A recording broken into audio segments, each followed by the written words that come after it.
Good evening, everyone. I hope, I think. Let's see, figure that one out.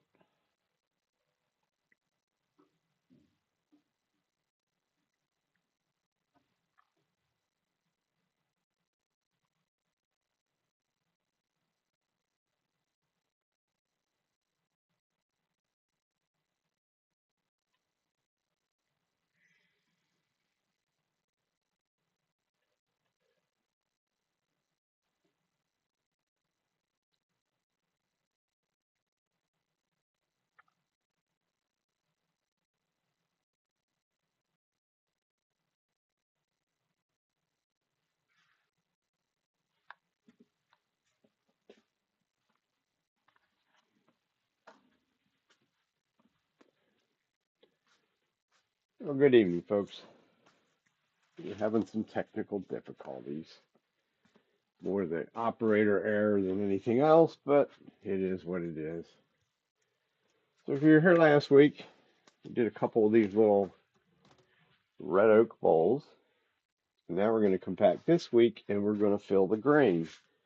Last week we turned them, sanded them, shot them with a coat of shellac, blackened shellac. Now I'm gonna wipe the dust off from sitting here all week. We're gonna give them some color, and also actually turned a couple more of them this week to go with it. And just so happens I have five of them. Yeah, I have five of them. I have five of this type of grain filler. So we're gonna do five different colored bowls or little things. Really pretty simple. You put a little bit on your fingers, smear it around, and we're gonna rub it into the grain.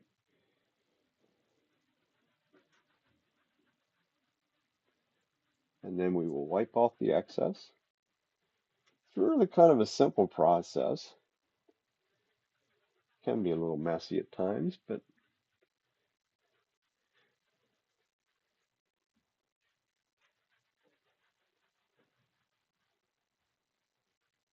also will be some places that'll be a challenge to get them in. Rub it in little circles, it sort of helps to get it sort of smashed down into the grain, if you will.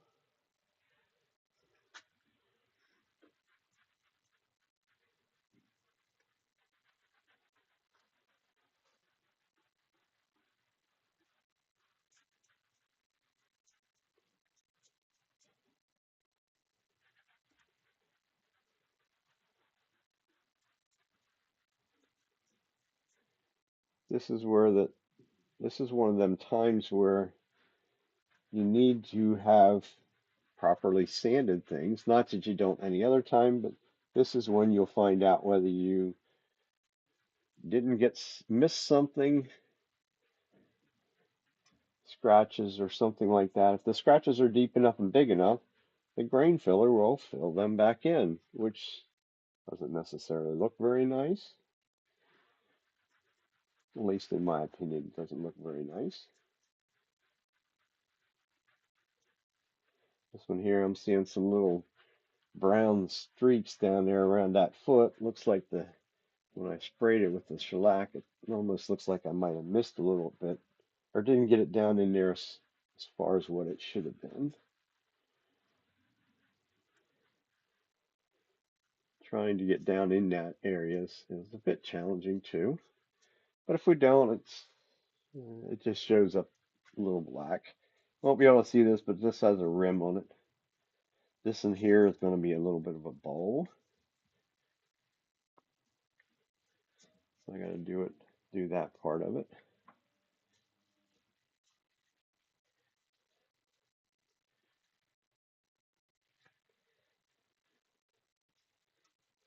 You got to move fairly quickly with this stuff. This stuff will set up pretty quick, even though it's some sort of an oil-based product. It does set up rather quickly, I think. Maybe it's just my environment, I don't know. I think we've got everything but the foot covered. I was just kind of having a little brainchild here that says that I do have another color yet. that I could use and maybe do the foot in something a different color.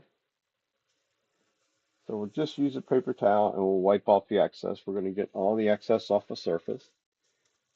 Ouch, don't hit the chuck. Knuckles on the chuck doesn't work very well.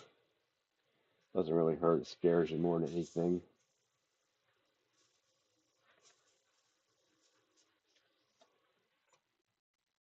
So now we have a nice blue grained kind of a bowl. And it's a little sloppy. I've got some blue down there. Trying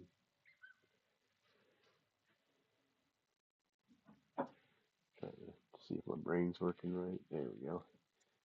So I might as well just do the foot. The whole thing is blackened because I turned the whole thing at one time. Theoretically, I could have left this alone down here in the process, maybe a little bit, left a little bit more of a tenon on or something, and been able to maybe like finish that bottom in natural wood, but that's a whole lot. That's a whole lot more work for something this size than what I wanted to go through.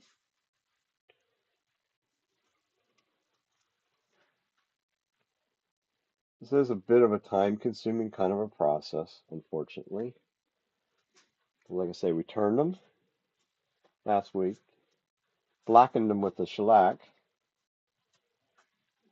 and of course that needs to dry. Shellac dries pretty quickly, but I found from playing around with it, we got to do a better job back up here though. Matter of fact, maybe I didn't even do that very well. Period up there. If it dries completely on you before you get the excess off, like in an area like this, if I'd have just set it over there and forgot about it, I can go back even the next day or the day after and just dampen a paper towel or a rag or whatever with a little bit of mineral spirits and wipe off the excess then. Same way if we miss a spot, at least if we miss a spot before we would put any kind of top coat on it, and then we can do the same process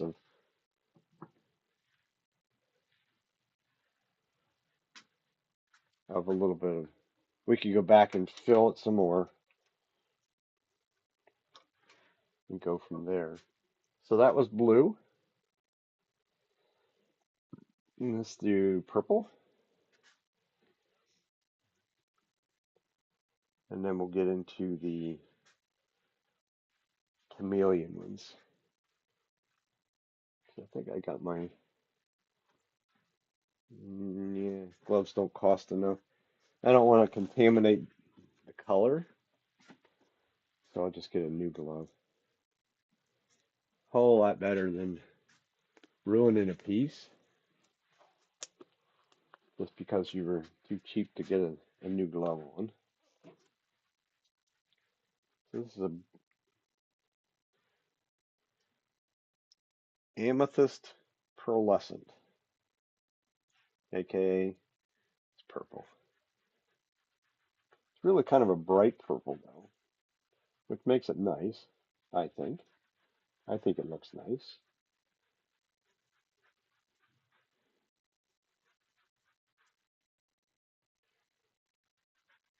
Not too much.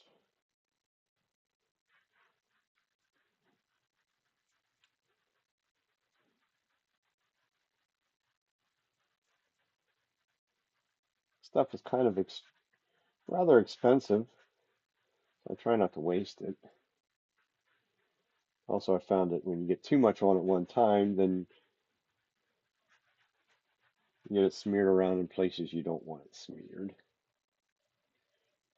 like down in the crack of that foot.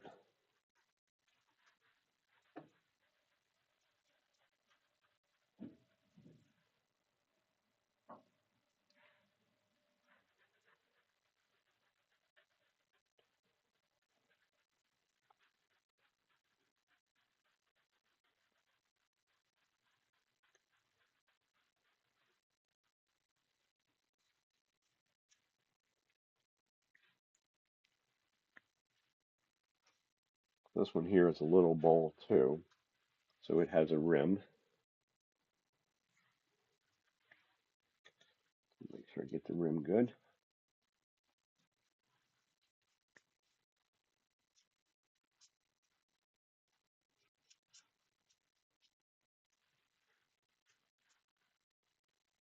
And I'll also do the foot. Because just like the other one, I got some smeared down over the sides.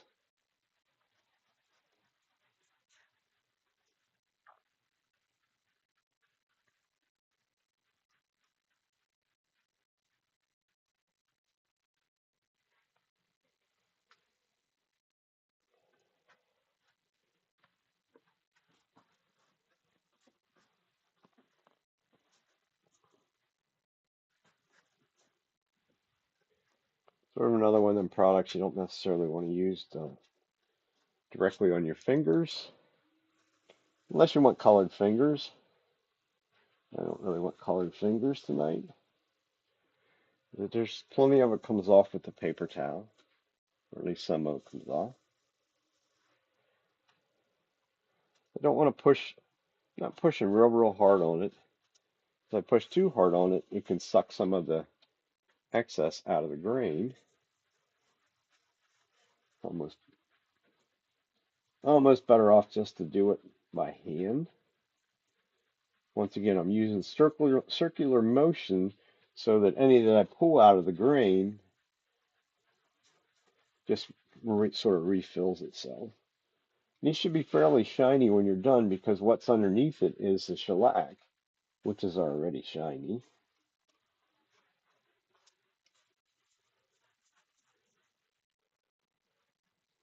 So that's that. And make sure I have a clean hand to grab it because this stuff is still wet, so to speak. Of course, we can't do the rim very well because we can't see it.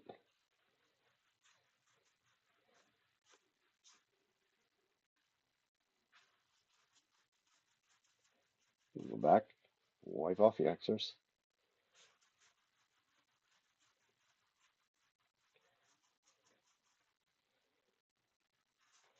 Of course, the rim in some ways, the side grain area will give you some bigger, more vibrant patterns than the side.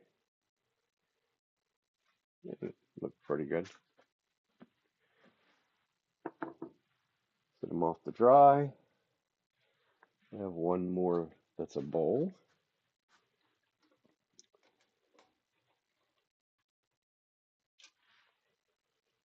And we're going to go to iridescent ones.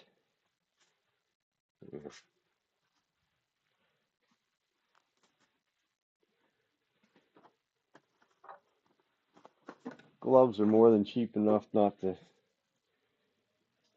create aggravation. I mean, the simple bottom line of this would be is if you messed it up or you didn't like it after it was done, there's nothing says that you can't go back and just up and recut it. I found these iridescents the last time. It must not have mixed the whole way up to the top. There it did. Let's see if I can show you with just my finger what these iridescents, just on my finger, show up as a really chameleon flakes, which is what it's supposed to be.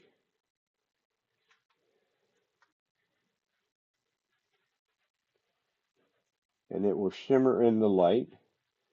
This one is teal purple. I think it shows up more teal than purple myself.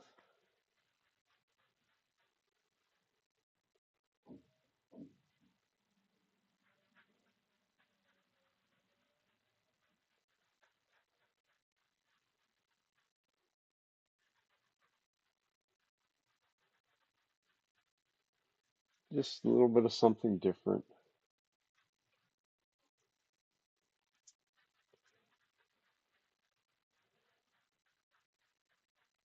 Something rather than brown and round. Has a little bit of color to it, life to it.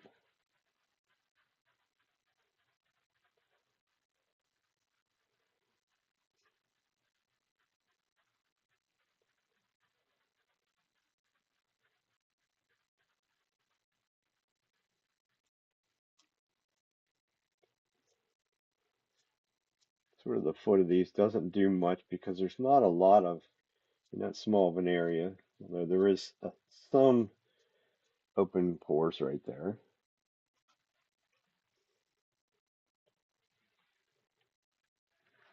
A little bit on the bottom, as well as we got to do the rim.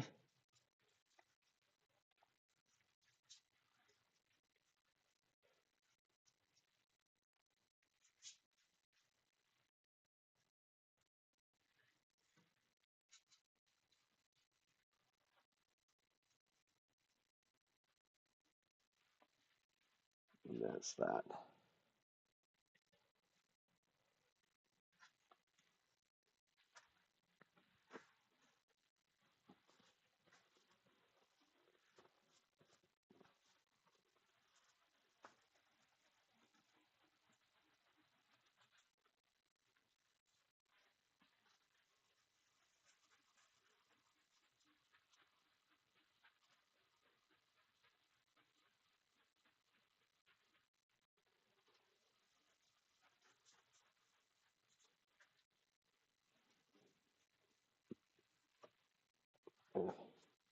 Not much point in doing the rim. I can't see what I'm doing. Let's wait till I take it out.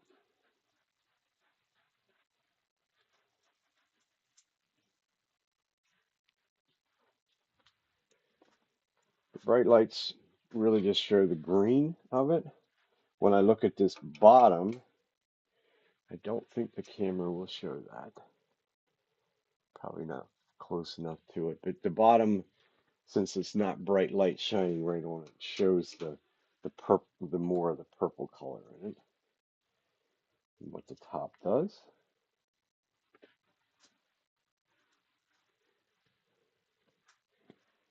Once again, we'll clean off this top.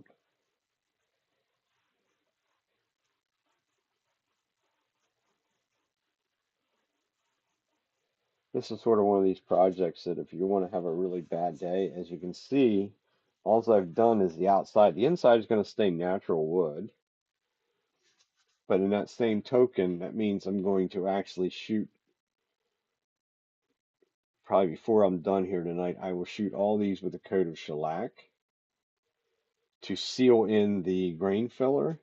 And then from there, they'll get another, probably just 2 coats of lacquer over top of that. It's usually enough for them for that.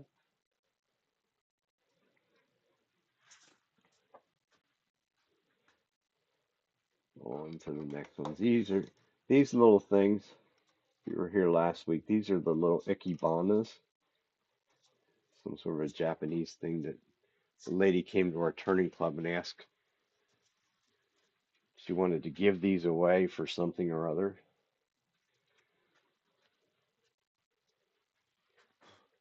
And ask if anybody was willing to make some, which I was nice enough to say yes. They're kind of, I don't know, they're a little bit of a pain to make, but once you get it figured out how to make them, they're actually pretty quick to make. It's just a little time consuming. I'm going to show you when we get to the top because they get a little metal cup insert. I changed gloves. Oh well. This one is the blue violet. Once again, I think it shows more blue for the most part. There again, depending on what the lighting conditions are as to what it shows up.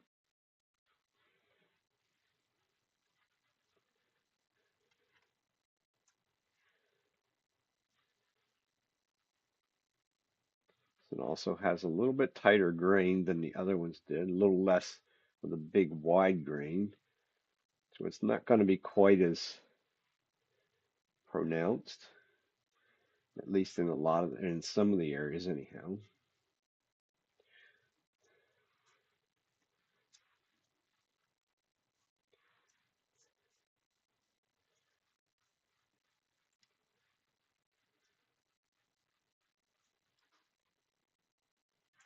A little bit on the bottom yet. I really can't do top at that point. I'll do the top laying sitting flat. I think it'll be easier. Otherwise, I'll be going right up against the jaws of the chuck, and they're not exactly closed, and they are the shark jaws, so chances are I'd rip my gloves or take a slice of my finger. We'll just do it the other way around.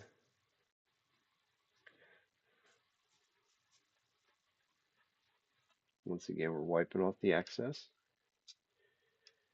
making sure we don't have any big areas that either we missed or pulled it back out. It looks okay.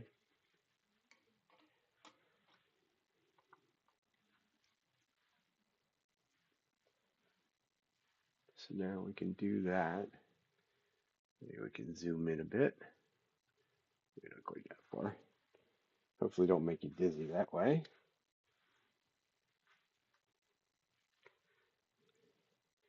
That way.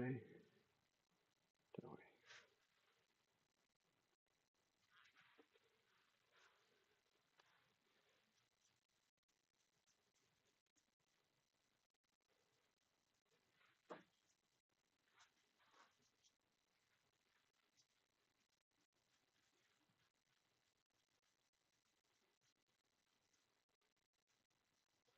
It's one of these situations where the bigger the grain, the better it works. You could also do this if you use put some texture on it, some sort. Still be the same process. You still turn it. These particular colors want black. There's some other ones that would want a white background. I don't really have a good way of getting a white background.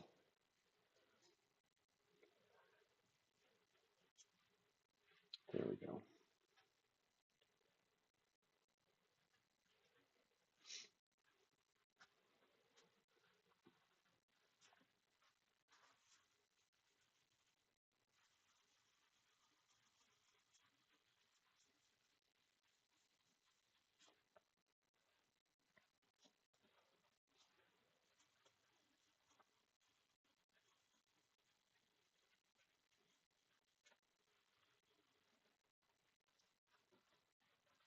Hopefully my fingers aren't in the road too bad.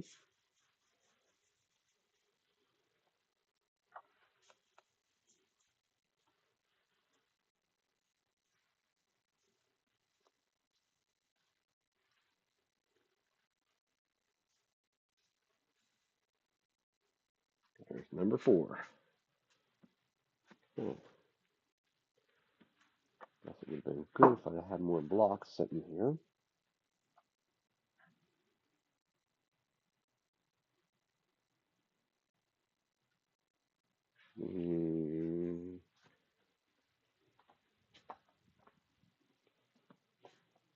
Grab a couple blocks that are ready to make tops out of. They're very good and well. I'm going to bump that.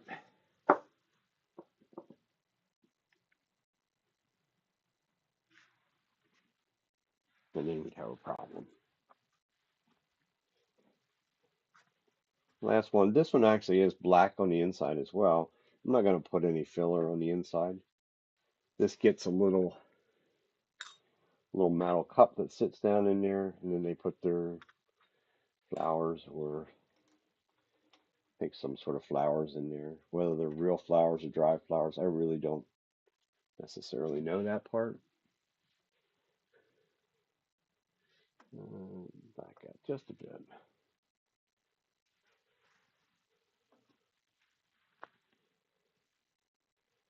Last color, gold green. Still the chameleon. I think I better get a clean glove for that. Also, nothing says that you can't mix these colors together on the piece. I've tried some of that in the past. Like that, sort of goobered up a little bit on the end there. We'll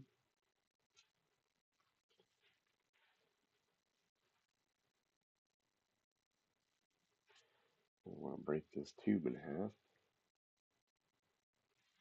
Better get a toothpick. Don't want to ruin one of these. These chameleons are like $20 a tube, so definitely don't want to ruin one.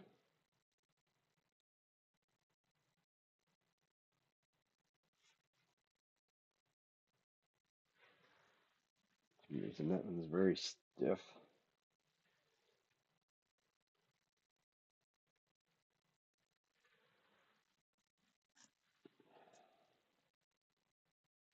There we go. Now we're back to softer and creamier stuff.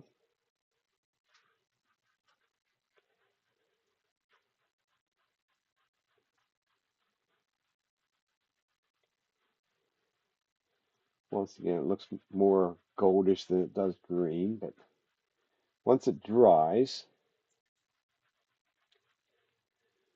usually it looks a little different. Don't want that goober there, though.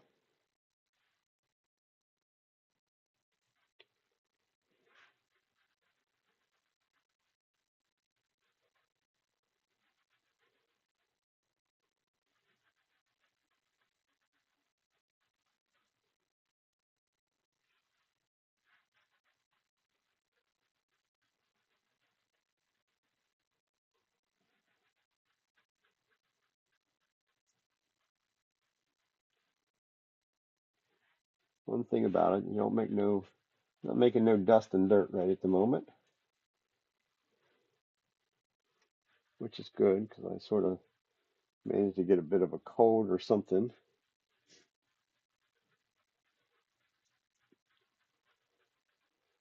And I taught classes the last 2 days in the dust, which is part of it.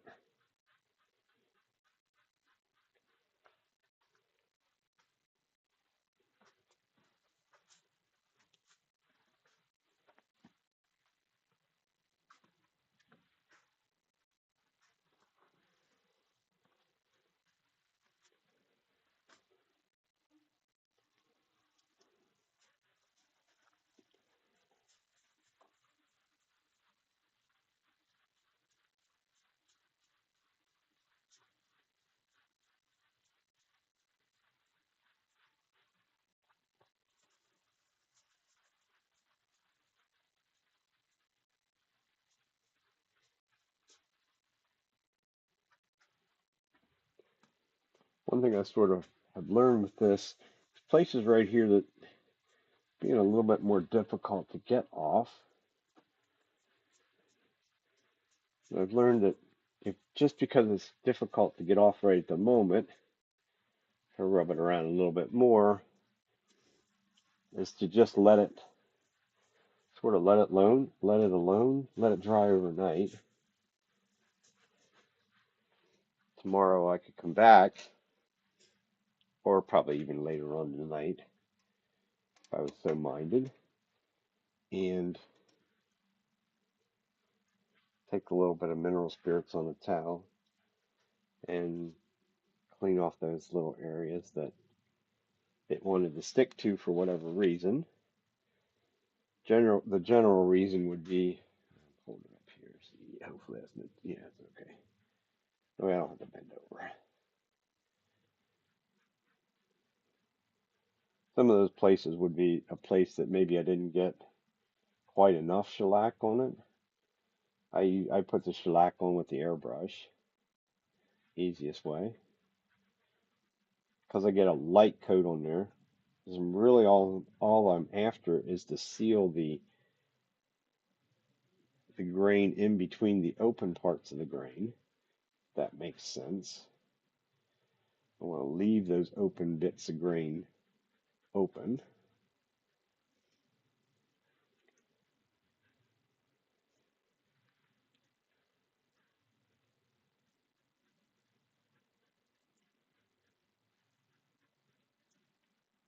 I think we got it.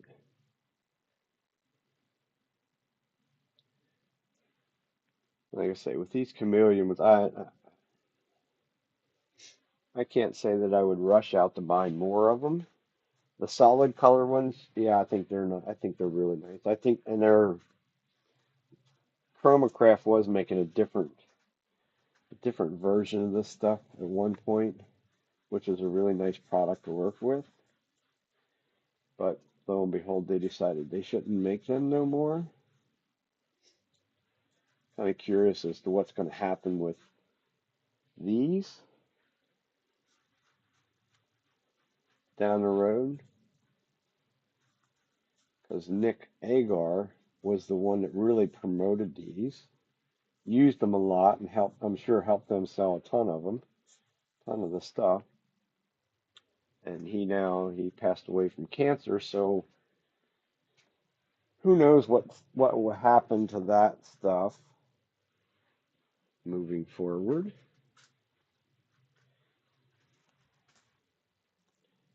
I would hope they would continue to make it, but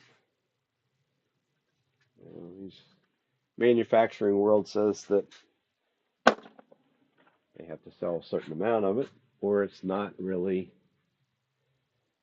feasible for them to continue making it. So, that being said, what do we want to do?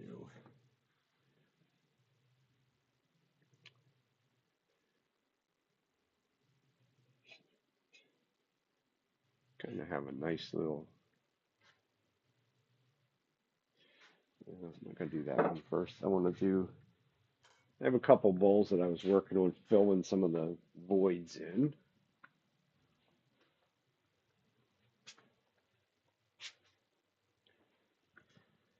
This particular one has some really big voids, and it is cypress. It's just over a year old as far as drying time.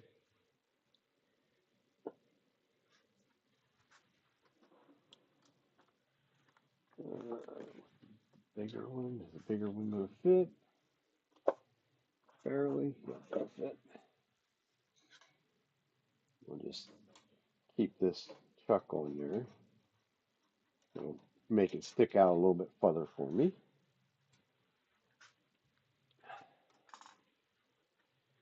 And close up some shower curtains because we don't need to throw the chips all over that stuff that we just did. Doesn't have a center point, it has the ring point. So remove the center out of the live center. I have a rod that comes up from behind them, pops a little center out, lives its life on a magnet. I want to back out, probably have to move over a bit. Be able to see what we're doing.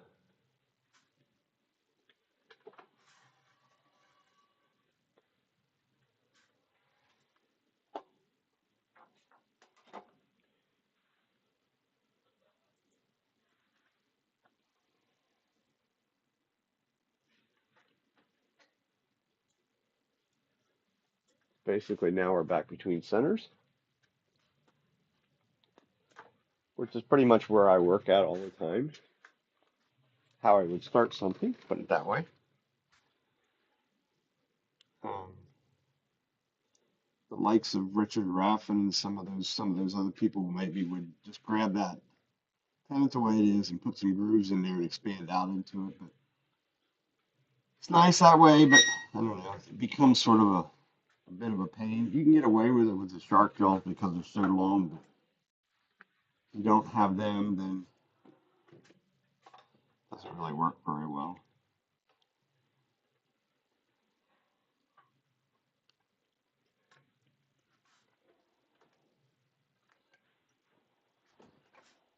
Let's see, I shouldn't have to sharpen anything because I had everything from yesterday. I did using one or two of them, but I know very good and well that this epoxy that's up in here, that's all epoxy there, all the way around to there. There's more on the inside as well. Always give it a spin. Start out slow. I'm going to pick up a vibration there, which is a little bit slower than what I'd like it to be, but that's life. So I have my tool rest around quite as far as I need it. Doesn't look like, doesn't appear to be super out of round. I think I actually had this one set up to make it into a calabash bowl, which would be a round bottom. Let's see what it does.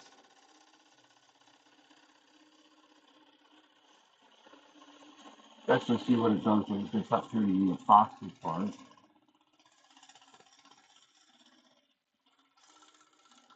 Lighten up the cuts up here because otherwise it'll have a tendency to stick that epoxy down. And then we'll be back to putting more in.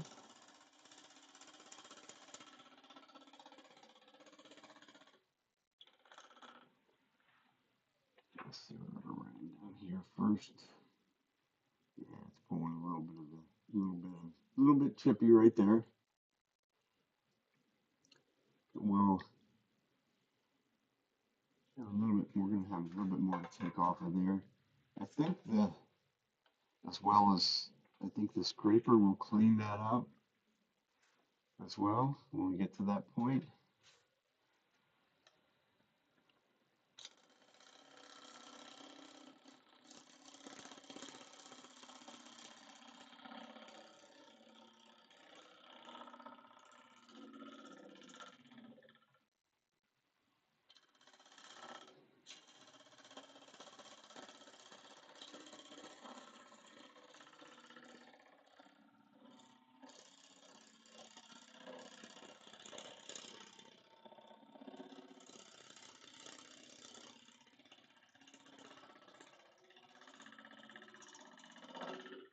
Fill that around up there. Like I said, I know I did this just try. The brain thought was that we would make this into a calabash, so it's got to curve back in a little bit. Also got to go a little bit deeper because I didn't get the epoxy filled as quite as far as what one possibly could have. The rim is also very out of round, so should swing around there and try and clean up that rim a little bit, just on the top here, just so I know where it's going to go to. You also flip around and make a clean cut through the middle.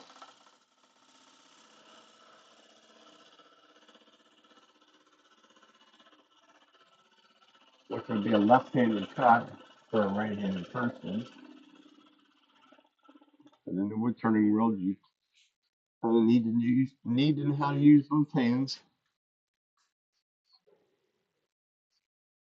I was a I was a couple minutes late. I was having technical difficulties, and the technical difficulties was me, not the computer or anything else. But we're good. We missed out on the grain filling part. I'll show you here in a couple minutes what they look like. You have to go back and watch the first couple minutes of the video. But all them ones from last week, well, then I shouldn't say all them ones. I think I did 2 or 3 last week that were blackened. I also did a couple more this week during the week to see I had more to do. Okay. Epoxy's not horrible. I didn't take. I still don't have that one going. I think what I'm gonna do is I'm gonna switch over to a scraper. Let's see what it does. It does with the epoxy. It should cut it clean with the scraper, I think. Gouge has a tendency to be a little bit aggressive for the epoxies. So we'll try Find the scraper routine. I mean, that's not horrible in there by any real means. I mean, that's kind of a sandable there, but I think we can get, I think we can do better than that. Put it that way. So bring the tool rest up a bit.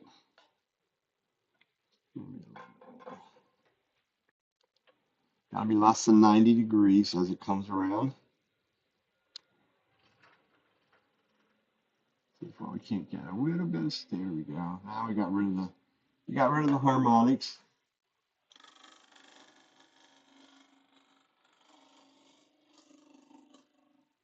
Now there was some epoxy. All the different tips coming off. Let's see what it did. Yeah, that's what we're looking for. There's a couple little pits, a little bit of disturbed grain there that we can solve. More concerned about the epoxy part. Gonna get far enough, there's still a little bit of a dimple there.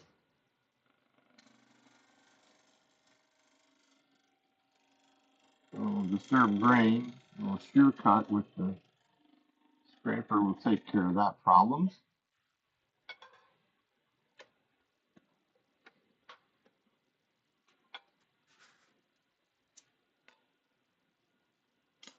Oh, that's not what I wanted to hear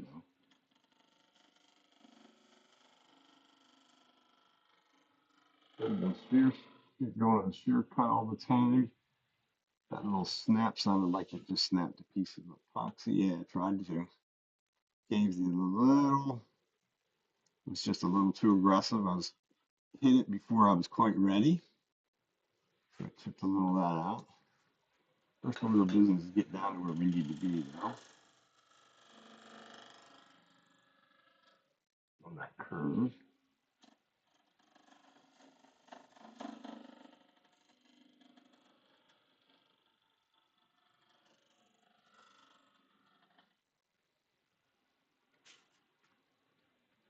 Can also use a negative rake scraper on the epoxies and resins too. It actually works quite well as well. Seems to be it's less aggressive yet. More so.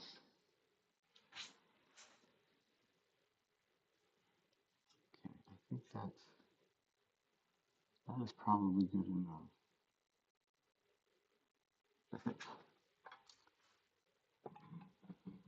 one thing I've learned is if it looks close enough, it's a sandable finish, sandable cut off the tools, so we're good there. I do need a tenon to grab a hold of down here. Let's see where that's a little bigger than that one. So I can go down here and recut this tenon. Spindle gouge for that.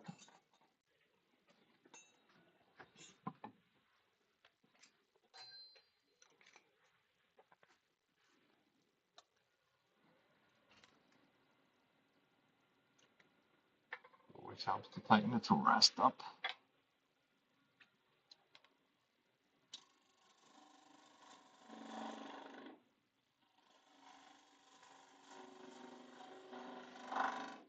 As long as we got it completely round. It was definitely bigger than it needed to be.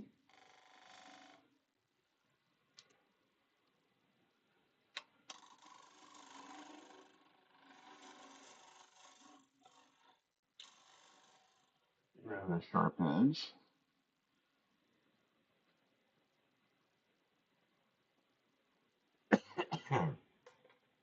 Actually, from there, I think I'm going to go back to my scraper a little bit.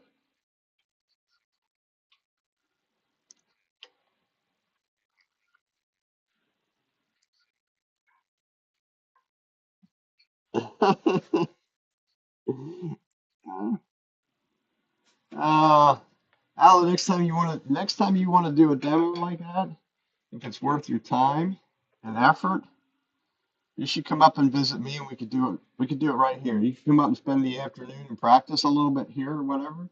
Then you would have the audio and video that would make your presentation look better.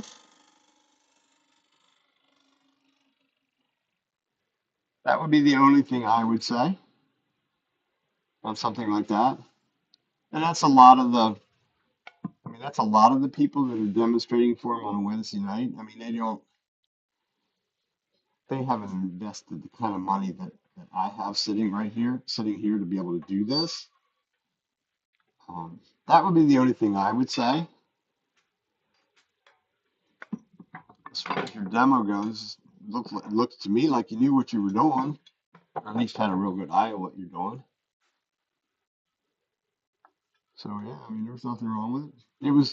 It was no, definitely was no worse than some other ones I've seen. Put it that way.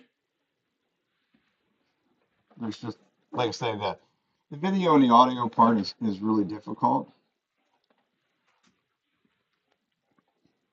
for everybody. I mean, most people are just doing it with a cell phone or something like that. And dating them are that's what they tell the people that you can do it that way. Right. And your phone was actually doing the broadcasting. Was it broadcasting on a cellular signal or a Wi-Fi signal? I couldn't really tell.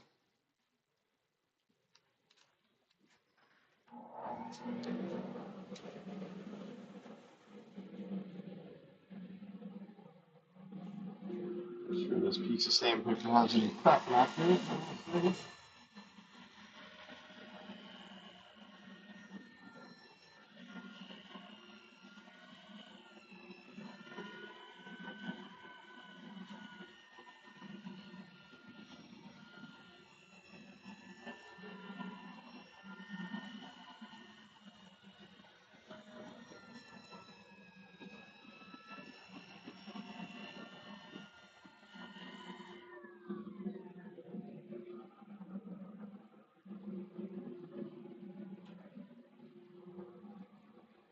Okay, still some, definitely needs a little bit more attention there.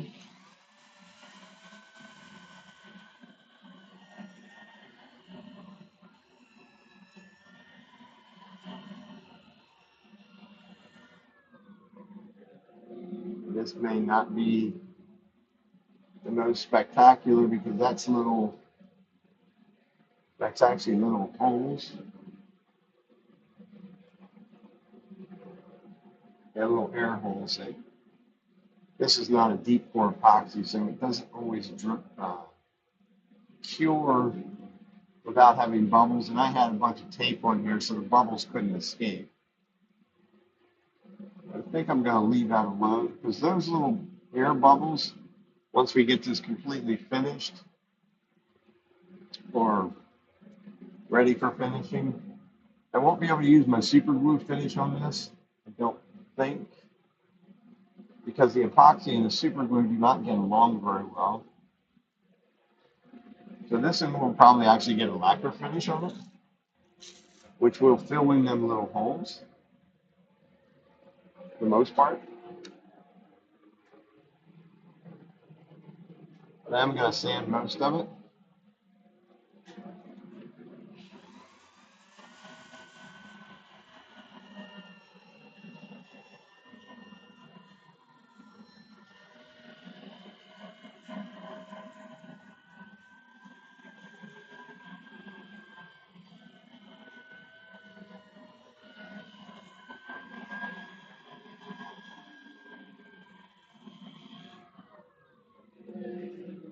The better question now, were you able to salvage that piece when you were done with it?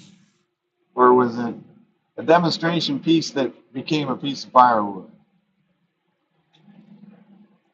Which is generally what I found half the time, it becomes a piece of firewood because you sort of rush through some of the stuff a little bit. even though you may not try to.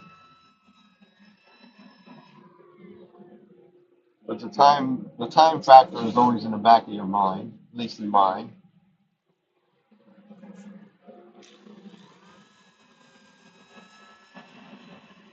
The way I see it, it's more about showing somebody the process that you're using to come up with the project.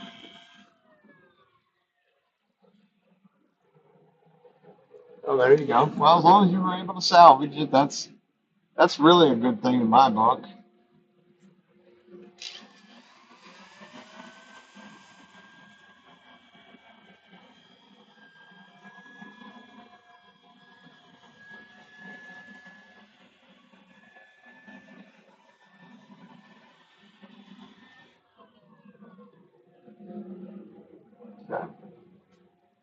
So, like I say, there's little pits in there.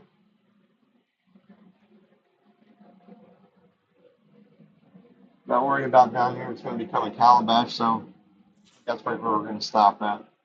That was through 320.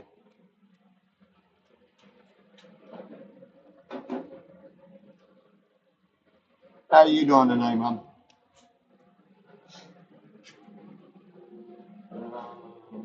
Shoot. Gotta take a little more off of that.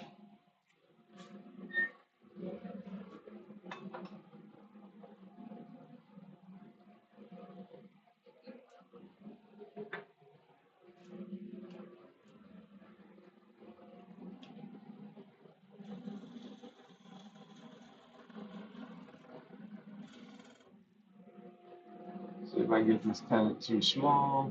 Hopefully not.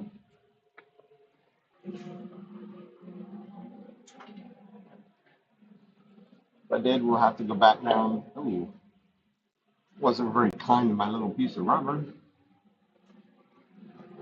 Didn't like that.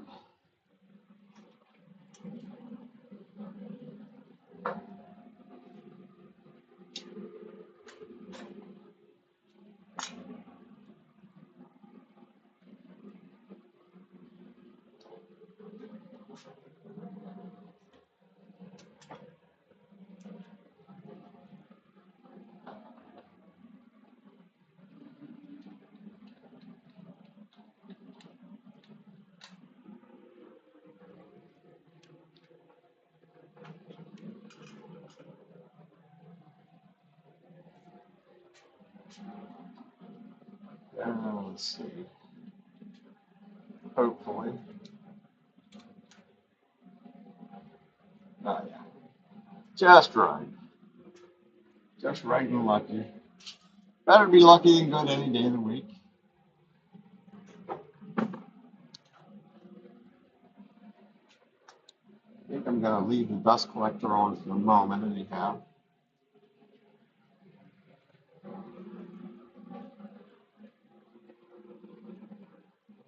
So we're going to start by cleaning this rim up. I'd like to get at least some of the epoxy out of the road. The epoxy seemed to have a tendency to knock the edge off of the tool fairly quickly.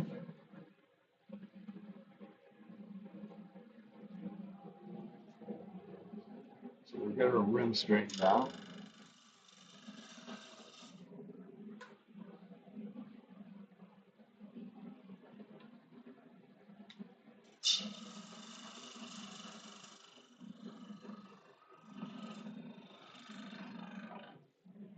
Quite out around on the inside. We have a razor blade. Cut it off on a bit of an angle. Because there is epoxy right up here at the top edge. So that's a good place for it to break out. Let's go over there. See what we're doing.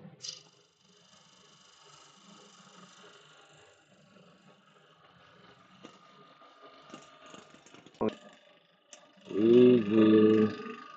Chopping through that epoxy. Take a stop and look. Where we didn't take any big chunks out, so that's a plus. Okay.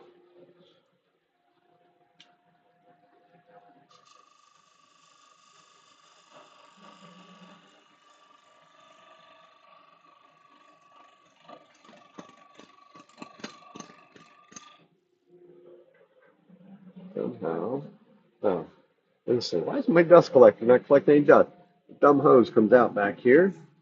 There we go. Someday I should actually put a clamp on that end or something. Plastic into metal, so it doesn't always cooperate very well. Almost to the bottom of the epoxy. Yes, almost.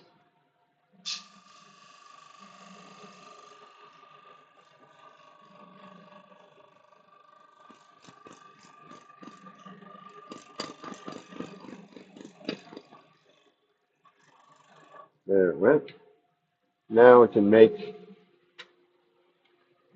tool rest drop down on this shade. If I didn't have it quite tight.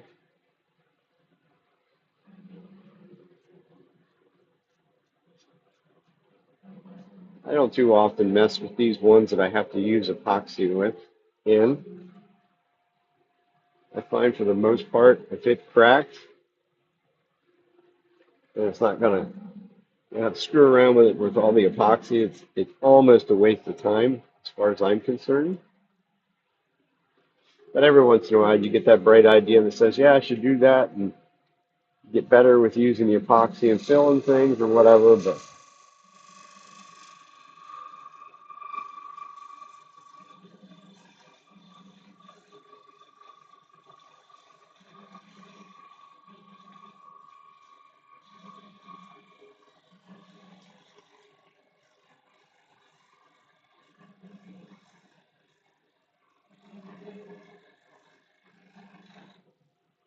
yeah, we got all the unevenness now, at least down that far.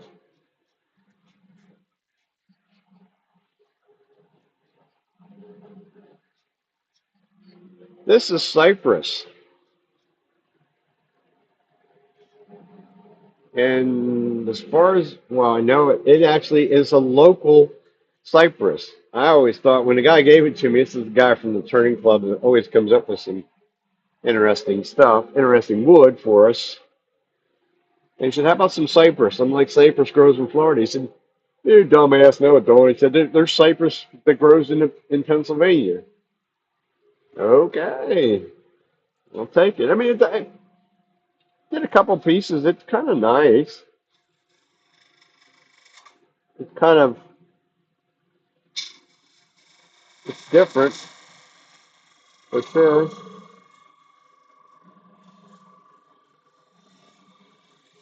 I'll try and get this to the thickness that we want. Pushing too hard, too big of a cut. It's starting to talk to me.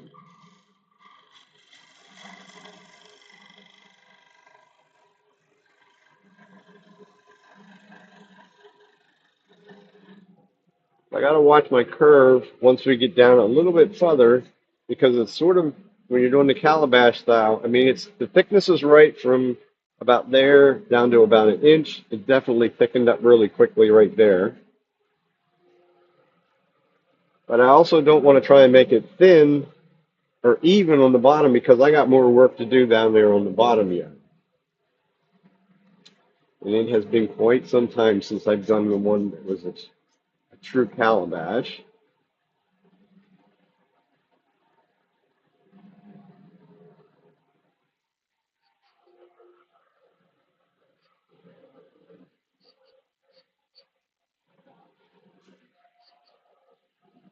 Okay.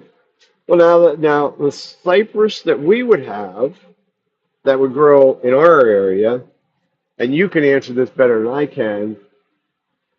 Whenever I think of a cypress that you would see in Florida or whatever, or southern states like that, generally grow around the swampy areas because I guess they want the moisture. Where we don't have that kind of moisture here.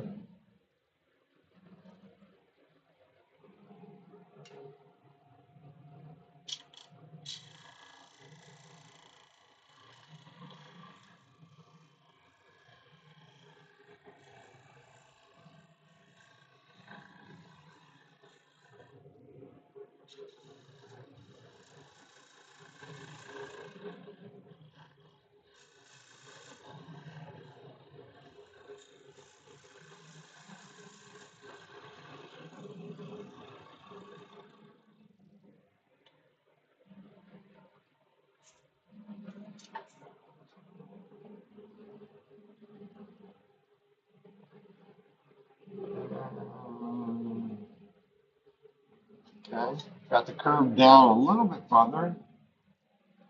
Trying not to get too carried away down there.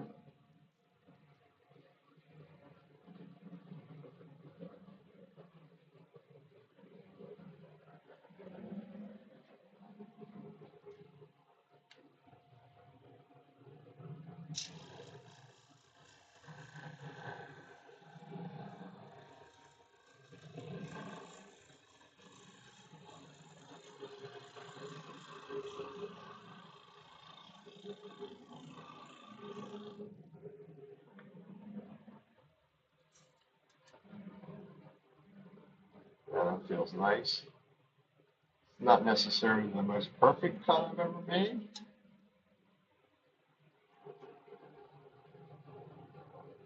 But there's no torn grain. That's the important part. A little bit of unevenness down there, some ripples, but nothing a little bit of 120 won't take care of, I think. Also looks like it's cracked.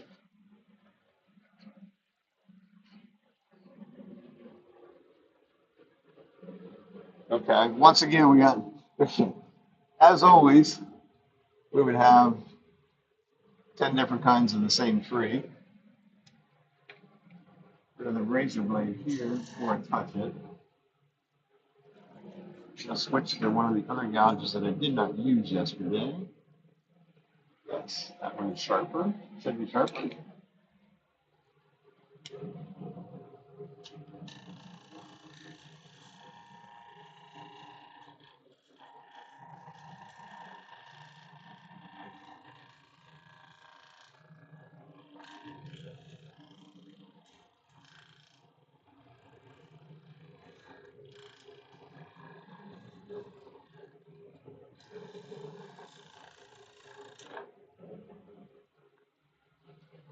The hardest part to get is right down there.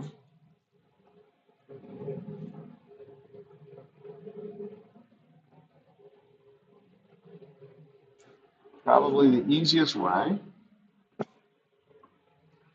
would be to actually get the bowl scraper and just use that rather than fighting with that core.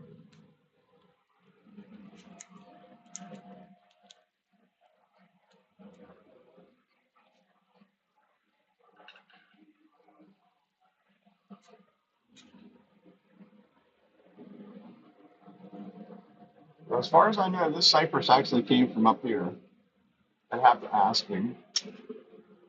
But as far as I know, it came from, this is was a Pennsylvania born and bred piece of wood. So that should be good. Hopefully I can do this without knocking it into the camera. It's going to show a little brighter, but I sort of need to see what I'm doing. The hardest part of the calabash bowls are right here because this curve has to come around quickly. I could just go over, could actually just resharpen that gouge and sharpen it a little bit more of an angle, more in the 65-degree category rather than the 50-degree category. To allow to make that shorter curve.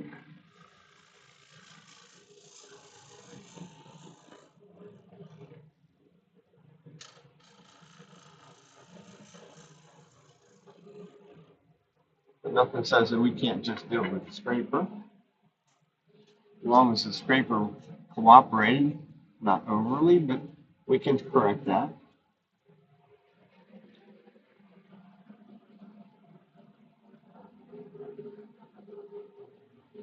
Also left some nasty ridges up there.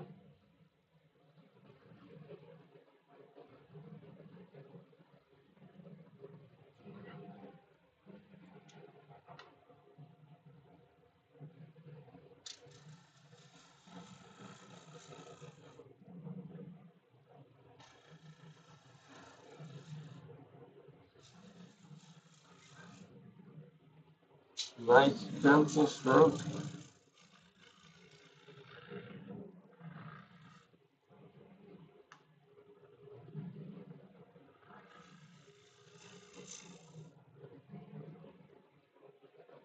want to see how we did. Much better.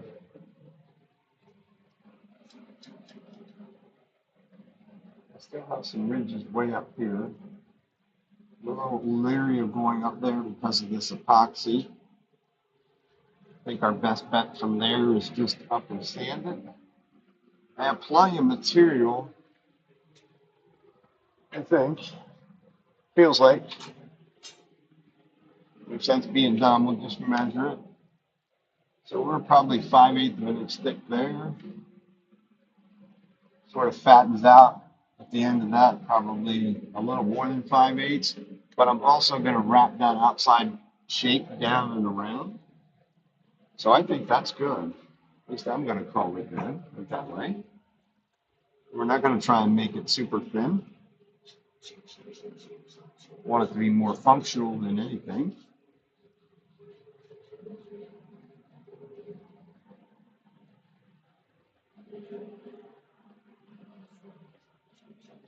Once again, it's sort of it creates an undercut rim, which is kind of a bit more challenging to get at than traditional type of rim.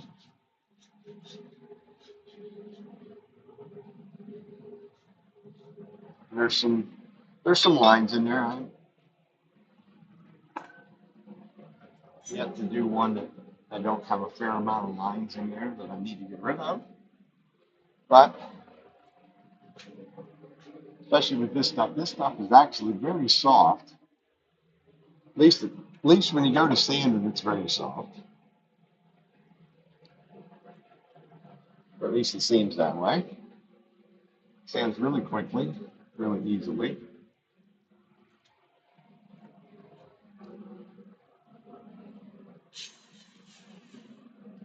We'll go the right way, it'll help.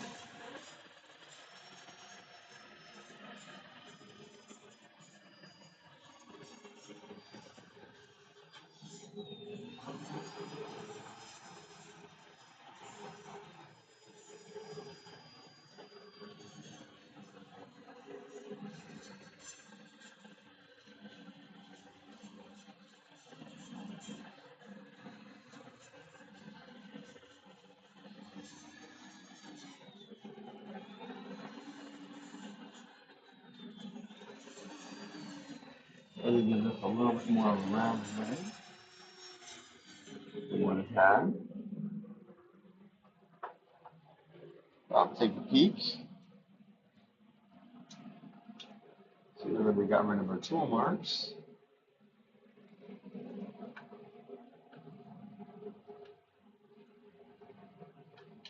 Looks like we did. We got some pretty good scratches going across there, but that's 120 grit paper, so we were going to have scratches. I might sand just a little bit more up here in this top. We got also another one of the things that shouldn't have been in that bulb light was that knot or a branch or something coming out through the side.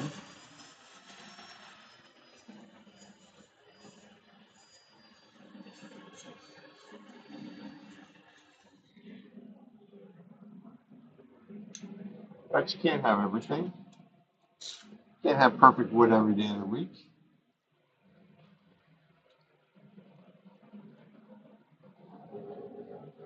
So I think from there we're going to move on.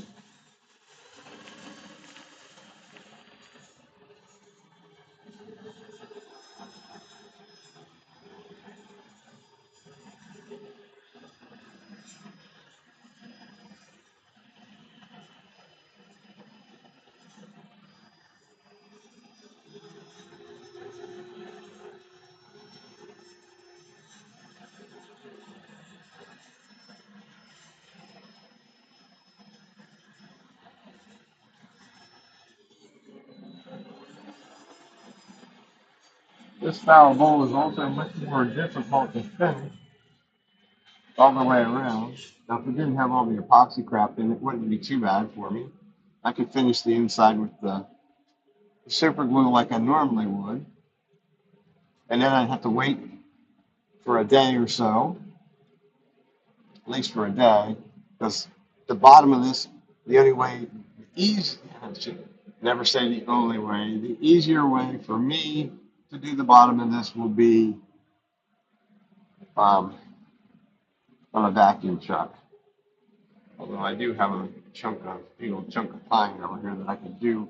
Probably could do a jam chuck, a wooden jam chuck, to do that as well. Just it's not something I do on a even remotely regular basis because I have the vacuum. So I try not to work harder. To work in solid had the philosophy of work smarter and not harder. And that's what I would consider that. To be working smarter and not harder.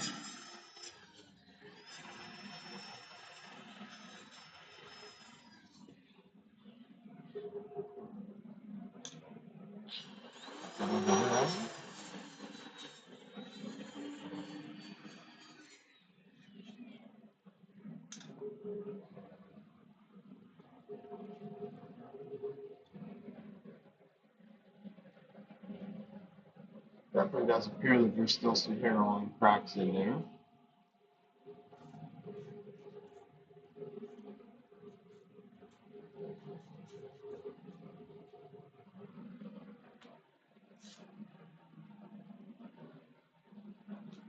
That was 180. The inside we will sand complete. So I'm going to think right there. I'm going to switch over to a different pad once and try it. Bigger, softer pad.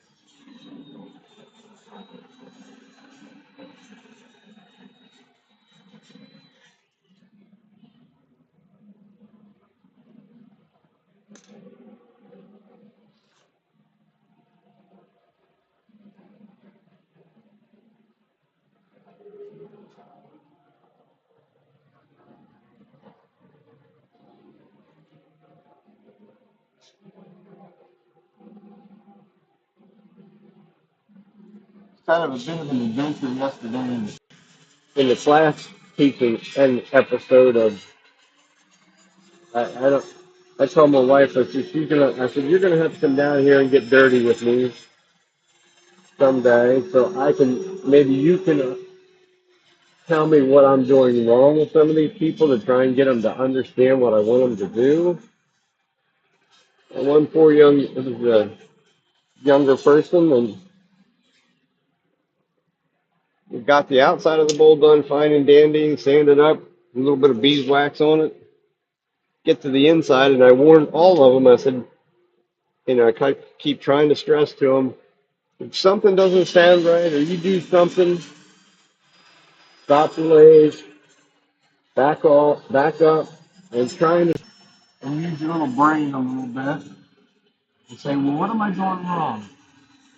Or better yet, just wait for me to get back around to you, and then we'll discuss what you did wrong. Or generally you can see what they did wrong because they had a catch of some sort.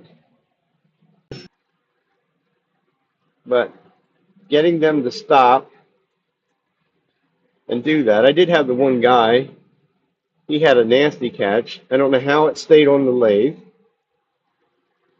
It did, fortunately. Oh, I got scratches right there. But I told him, I was directly across from him, I said, stop. Think about what you're doing. And he goes right back. He just went right back with the tool and went right back to the inside. Now I yelled at him. I raised my voice. I mean, it's fairly noisy with the air filters and shit running anyhow, and three other lathes. And I'm like, what did I just say? He looks at me. I'm like, I told you to stop and think about what you're doing. Look at it. Stop and look at it. see what you just did and why you just did what you did.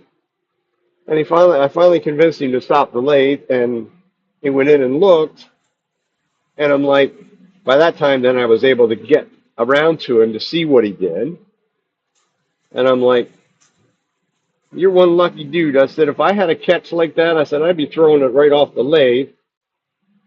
He left this whole big center glob because these people get impatient because I drill them a depth hole, like Richard Raffin does, just to keep them from going through the bottom.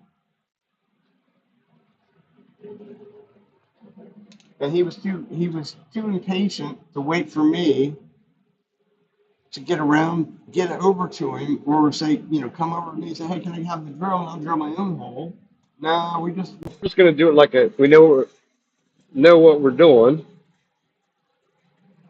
And he left that big center glob in there and come around this corner and ran the wing right straight into. At least it was down low enough that I guess it just didn't have enough torque down there at that point. But I mean, it made a humongous gouge mark in there. And I'm like, dude, what are you doing? Well, you didn't drill a depth hole for me. I said, well, then why didn't you wait for me to drill a depth hole?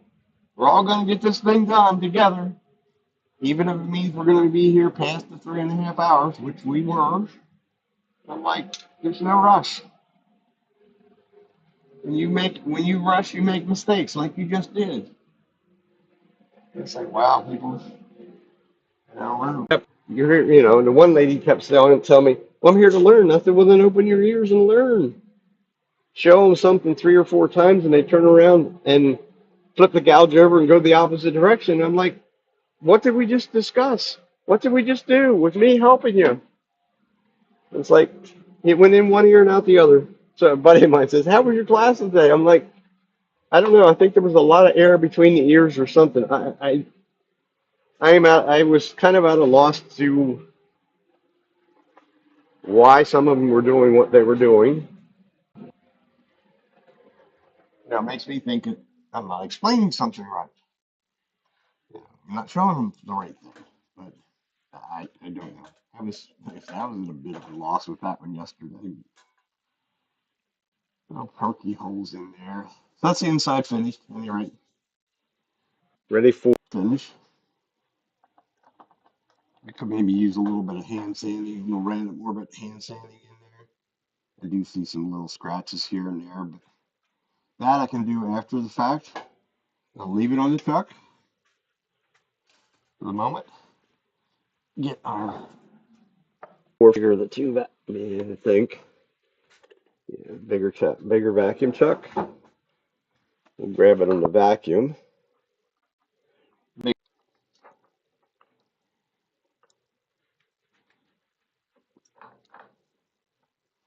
then we'll be able to do the bottom. So I guess the real advantage if you used a jam chuck, which a lot of them people like to talk about using a jam chuck on a situation like this, you could pop it off and put it back on very easily on a jam chuck, but I just don't. For starters, it's curved at the top, so you to me you would have a very, very small area that you would be holding on to, as far as would be concerned. I do have an adapter. It screws right in the whatever chuck. And then I will put that on the tailstock and bring the tailstock right up and put it right over the vacuum chuck. Turn the vacuum on. It'll suck it in.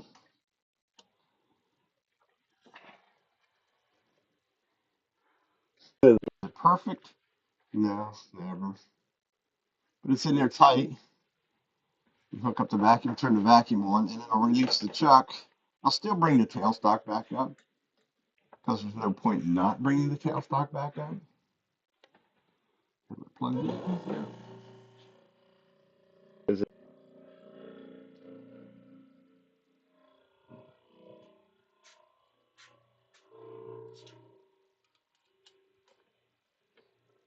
So just release the chuck out of ways. I should be able to pull the tailstock right straight back. It'll stay right there. Take the adapter off, and then we can finish out this bottom. Make it basically totally round on the bottom.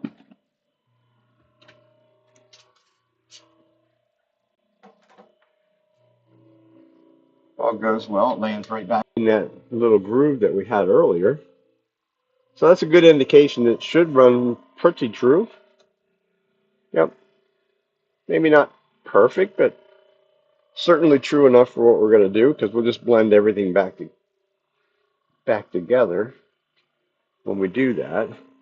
But our curve is sort of, let's go to there once. Back this up a bit. Now,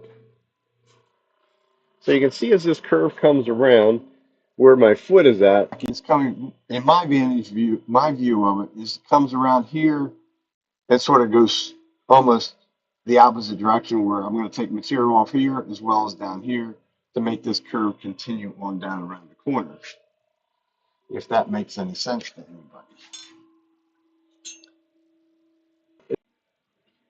Yeah.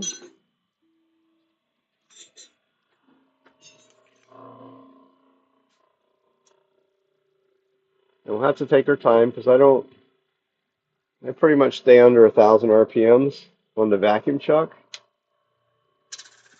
just so that it doesn't put more pressure on than we need to.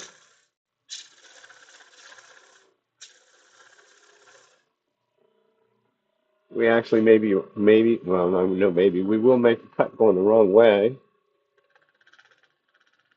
just so that we can get the curve the way I want it. Not quite there yet. Can always clean that up, going the right direction.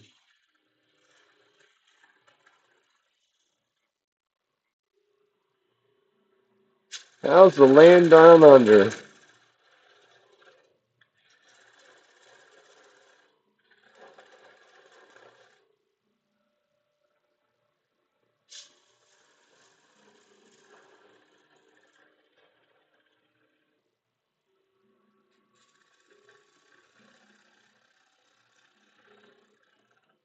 We can probably just do a little bit of shear scraping. Actually, will take care of that. A little bit there, a little bit there.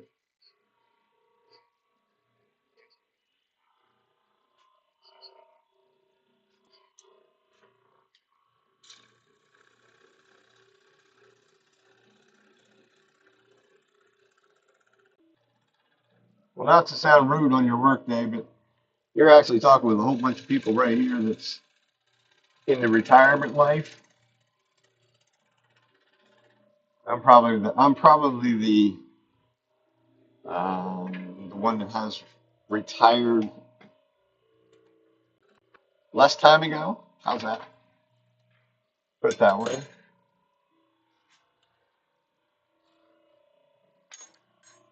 So that's our round shape.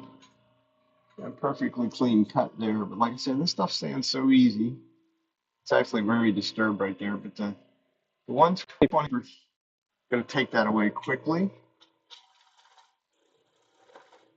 And you'll get there someday.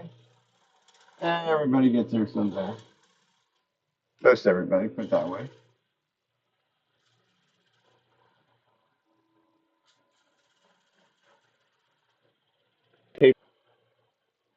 Most of the Calabash bowls, at least this is what, um, back in COVID, I helped Emilio Archibald from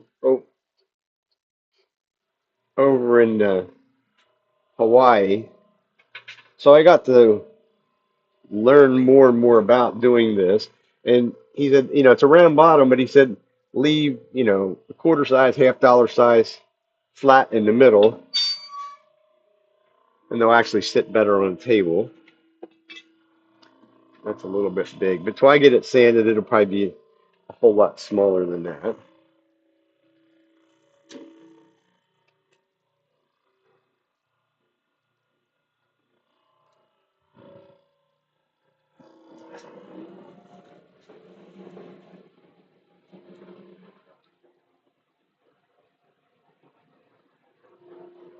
We'll try it with just 150 first. This time I will keep it spinning in forward, just by virtue of I don't want to unscrew that vacuum shut. I don't know that I could. To be quite honest with you, I've never really tried to. I always found it being much more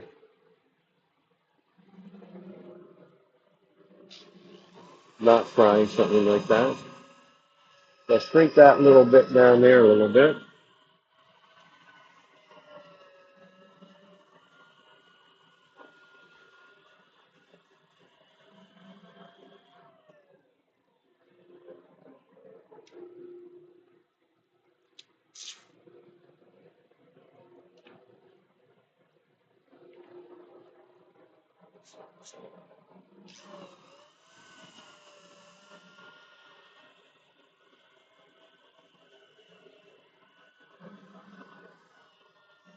Each grid I'll go up just a shade bit higher to make sure I'm blending everything in above it rather than trying to stop on a line. Had a little dimple in the middle, which we don't want.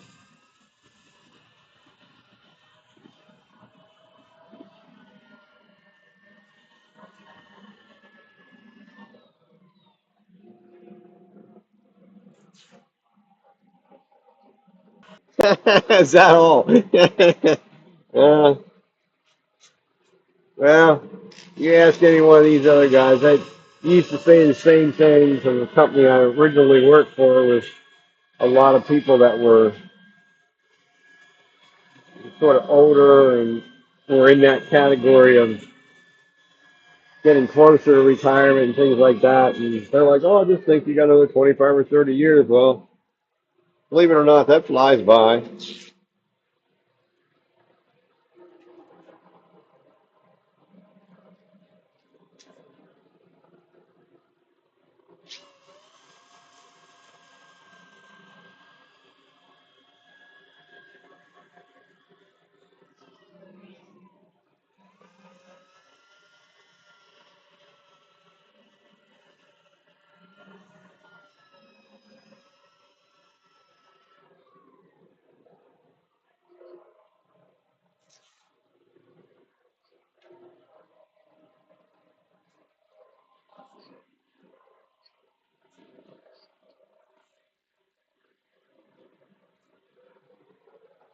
Well, like I say, are you talking about Emil? If you're talking about Emilio, like I say, I monitored for him on his um, during COVID, like 3 or 4 different times, and would ask some of the people would ask those kind of questions, and like after the fact or whatever, he was always email me and what'd you think? What would you do? What could we do different? You can't see now. You can feel that little bit of a flat area. That flat area now, it could be a tiny bit bigger than what I would want it.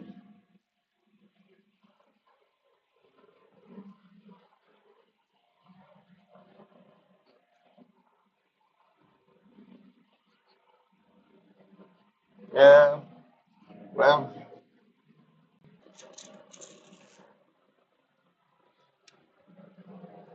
that is a problem. And there again, you have 25 or 30 years to work yet, so you got to enjoy life, as far as I'm concerned. As long as you're not spending,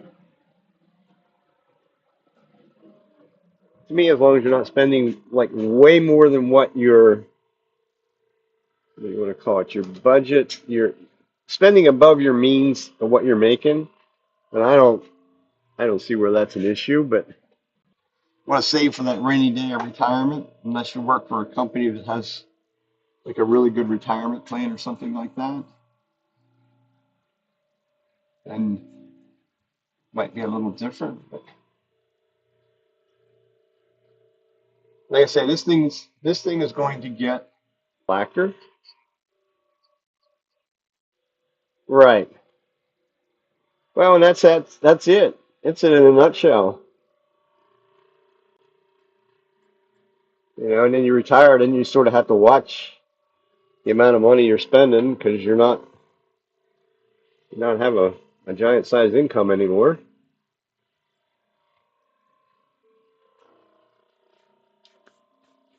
So this is going to get lacquered eventually, but over here for right now, or at least put it this way, this would be my first step if I'm going to do any kind of a film type finish, lacquer, urethane, any and all of the above. My first coat's going to be shellac. Well, we're going to get to find out what the color is going to look like here in a very short second. Um, but this is always my first coat. This is the D-Wax shellac. This is actually the Zinsser Seal Coat, which is the lesser of the cut, and it has no wax in it. So put a nice look. It has blue coloring in it, ocean blue actually to be um, exact.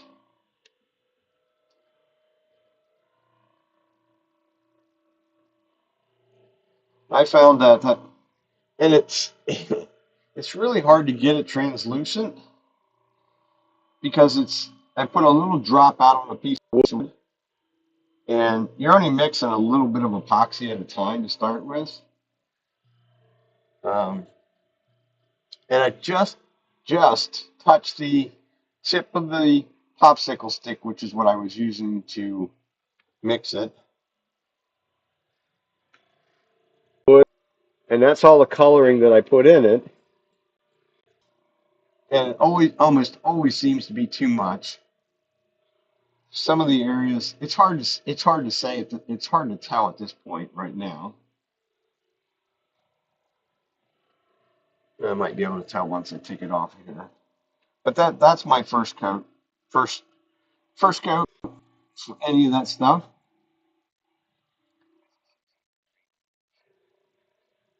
It is. It's got some nice character to it.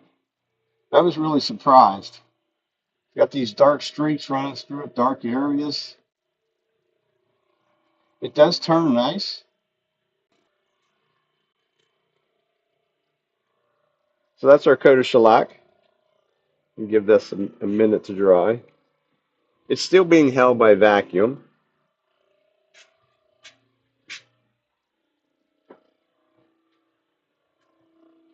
I'll probably even give it a let it go spin a little bit.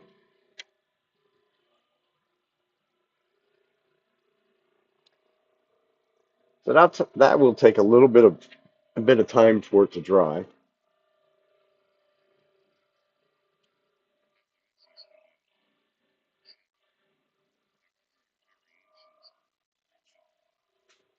Yes, they are. I'm trying to think. He only gave me one fairly good sized piece out of it. I got a couple smaller pieces. I think I did a little vase out of the one piece, and same way, and that was even a sort of a spindle orientation. It had a lot of color variation to it.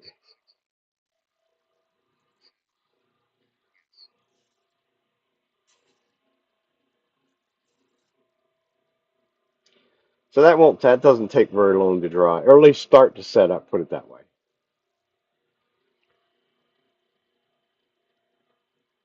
But I will let that sit overnight before I would put anything else on top of it, because this will need a little bit of most likely need a little bit of some real fine sandpaper, a little bit of 800 or something like that. When you're able to put it on while it's spinning like that, it does pretty good. I actually could have sprayed it on with the airbrush. I was thinking outside the box a little bit, but I wasn't thinking that far outside the box. And that being said, if you really want to be lazy. Because this is kind of the other issue of this style of bowl is you almost have to finish. It's like you have to finish the outside or finish the inside two separate times because it's a round bottom. There's nothing. There's no way down, nothing down here or on the inside to sit it on anything while any kind of a finish would be wet. That's kind of the only downfall of them.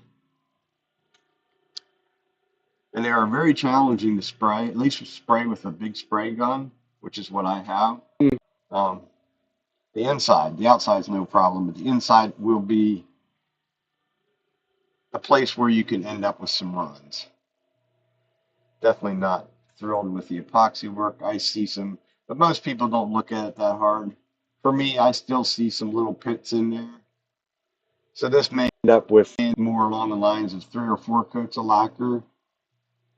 I'll probably put the first coat on, maybe the first 2 coats on, and then I'll come back, especially back in these areas, and sand it back pretty hard, and it should be able to fill them little pits in there with the lacquer so that they don't show so much. At least that's the hope. So I'll turn our vacuum off and get it off of there.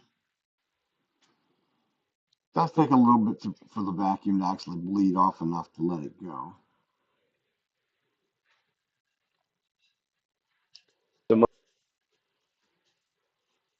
So we'll set that off to the side. The other thing I got to do is, a lot of you guys weren't here when we started. I did the little black bowls from last week. Set that on a block of wood. I made more. I have 2 little Ikebanas and 3 little bowls, all out of the red oak. All that have been blackened, turned black. A couple of them were from last week on the live. The other ones I did, actually some of them just got turned black earlier today, but that's neither here nor there, where they were dry. The right one. And then I have 5 different, actually I have 6. I didn't use the 6th one. Different grain fillers from Chromacraft. So that's what we did with them. Now they're all going to require a chuck to grab them. So they've been filled, grain filled. It's had almost about an hour to dry. I've never found it to make any whole lot of difference if I'd let them go overnight at this point. But now sort of the next time consuming part is going to be, I'm going to spray another coat of shellac on them. So let's just sit here and jerk around for a couple minutes until the shellac dries. So we should be able to go strictly, doesn't really show much coming from the back end. Gonna leave it there, I guess. Whoops, got it right way. Doesn't really show a whole lot. This one is the chameleon one. I have 2. Let me show you all 5 of them.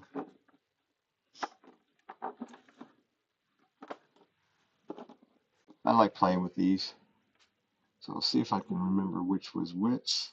These are all Chromacraft Chroma Guild.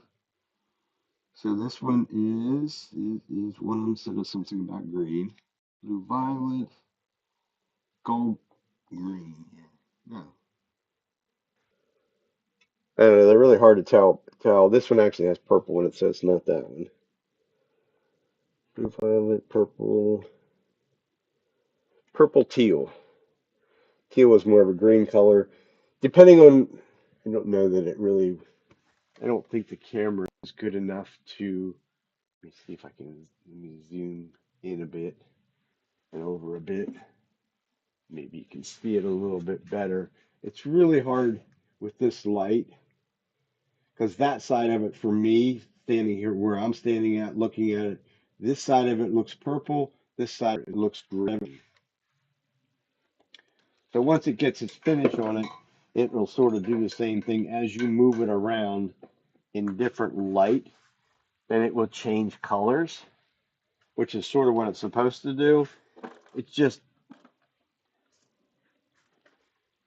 not quite as much of a color change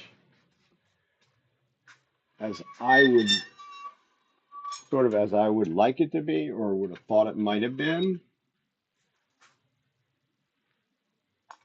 And I'll just kind of leave it at that. I put it this way, I don't need to rush out and well, I have I bought 3 tubes of it, I think that was last year at a symposium in Tennessee, which I'm going back to. We are going back to that same symposium in a couple of weeks. And that's where I had got the chameleon ones.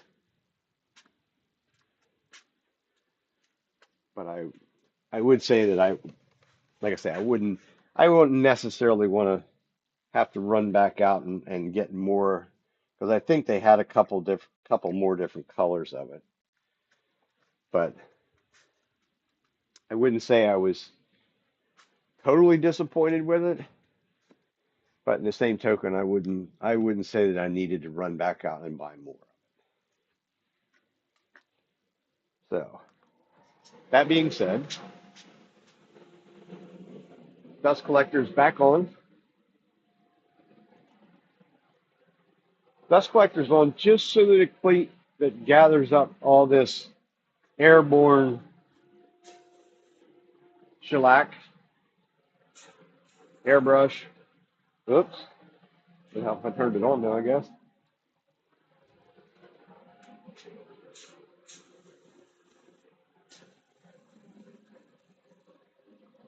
A nice light, sort of a light coat.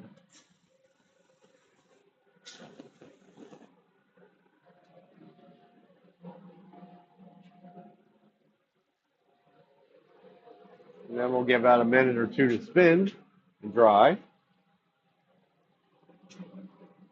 This in here actually will be a bowl eventually, probably sometime later this week.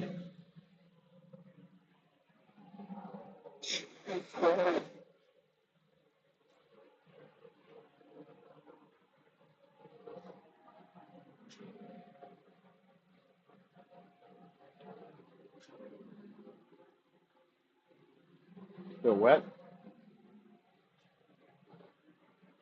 If you just touch the surface, especially in a place at the bottom, would be the good place.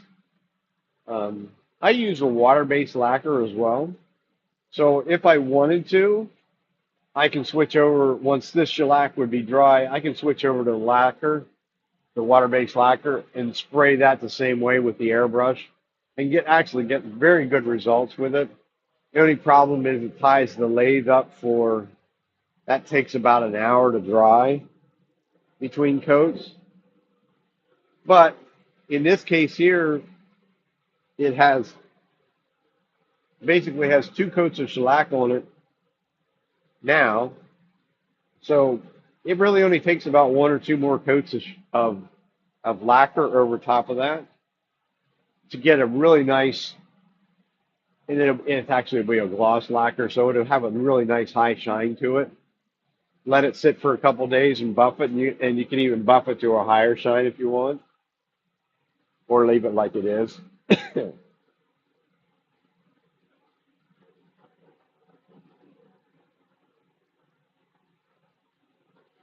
not going to cooperate, I can tell.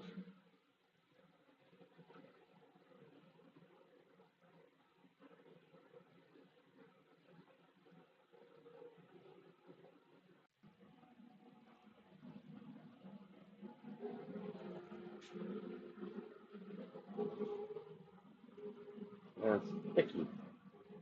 Oh, dang. Must have sprayed it too heavy. Someday I should invest in an inexpensive hair dryer or something and sort of try and force some of this stuff to dry quicker.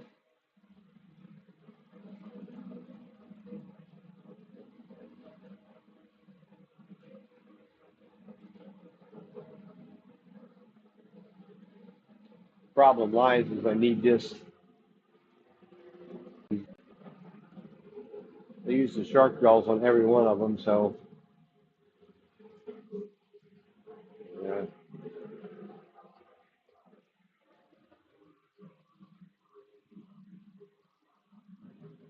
Yes, that's what it's supposed to do. I really wouldn't have thought maybe it would show up very well on camera. On my monitor, it looks like it's almost silver. As I move it around, it does change colors. The different, probably the different wavelengths of light would make it a different color as well.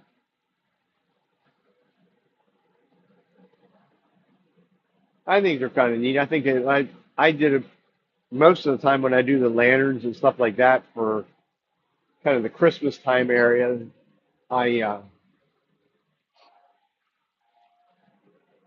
Yeah, that's what it's supposed to be. Is teal. It's that one was teal and purple. So the green is more is my wife would tell me that's teal, which is the green. But yeah, like I said, this is where it becomes a little bit time consuming.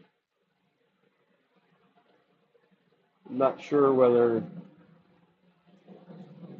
I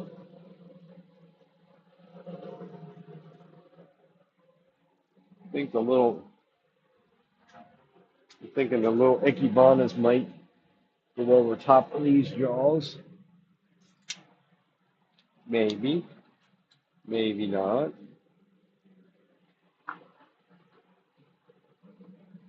Nope. Guess this is one of those times where you should have another set of jaws or whatever, another chunk,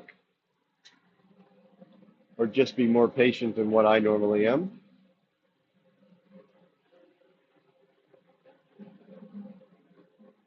This is definitely not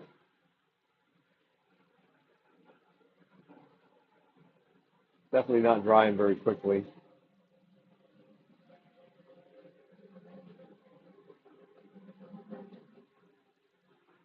But I think what I'm going to do, it is almost 8 o'clock, turn the noise maker off. I'll just take that out, take the chuck off. And I'll show you what these other four look like,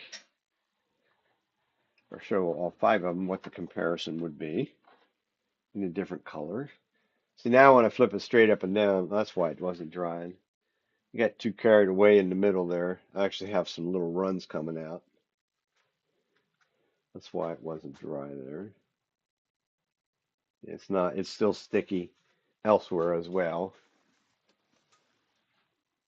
So rather than causing myself more work, we just won't do anything else with it. So back out a bit so you can see them all.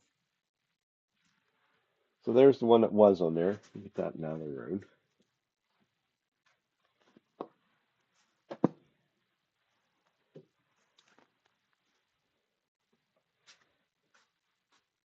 And then this one here is straight up blue. We have a straight up purple, no color shifting in them. That's just purple. Actually, they call this amethyst or something like that. As far as I'm concerned, it's purple. Another one of the color shifting ones. This one was the blue something or other. Blue purple, maybe. This one here is the gold green, I think it said. Looks more gold than anything as far as I'm concerned. I'm going to tell you what, because everybody always asks that silly kind of question. So the one I put over there was what they called teal purple. These are all supposed to be chameleons. Where's that? This one? This one is actually more of a gold. It is supposed to be gold green, but from where I'm at, it's more gold than anything. And this one over here is, they call this one blue violet, which as you move it around, it has some purple in it. Yeah, it's a goldish green. That's probably my that one there is probably my least favorite one of the they are the Chromacraft. Chromacraft is who makes them. They're called Chroma Guild. If you went on their webpage and looked, or if you're at the symposium, somebody usually has them there. Um, the chameleon ones, at least this was last year um, at the Tennessee symposium. I think these were $20 a tube versus the straight up colors were still about 17 or $18 a tube, which is still it's kind of expensive in a way, but they last a long time. That's probably the only good part about them. At least for me, they've lasted me for quite some time. Now the blue and the purple one, I that one would be something that maybe will get on my list to purchase down there if somebody has them, because I'm probably down to a half a, maybe not. Yeah, maybe not. Well, the purple's probably a half a tube. The blue is probably three quarters.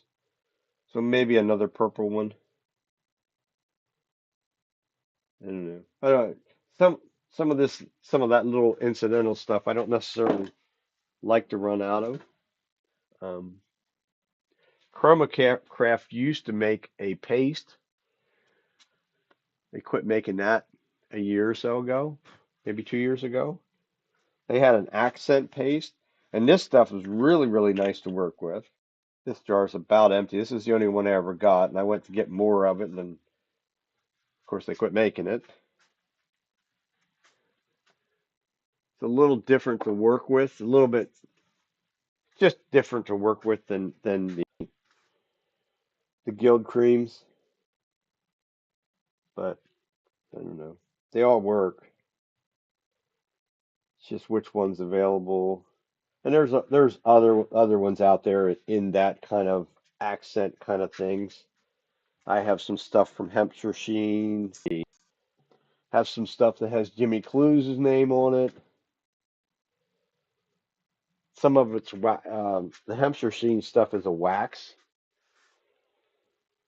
This I couldn't tell you what it is. This stuff is oil based of some sort. Because if you have some areas that you would mess up on, like this little guy here, when it's up close and personal to me, it looks like it left a little bit too much of it out here on this rim, like maybe the shellac was a little bumpy or something out there. So tomorrow, before I would put shellac over top of that, I'll look over them good. And even at that, even the next day, if I put a little mineral spirits on a paper towel, I can wipe that off even the next day. But that particular one there probably won't even get anything done to it because that's going to be a freebie to somebody. So if it's not perfect, it's not perfect the way I look at it. But they asked for that project to be made and basically at no cost to them. So it's a whole lot better than some of the other ones that I saw other people have made for her. So, yeah, it is what it is. But that's going to be it for me. We're going to call it a wrap.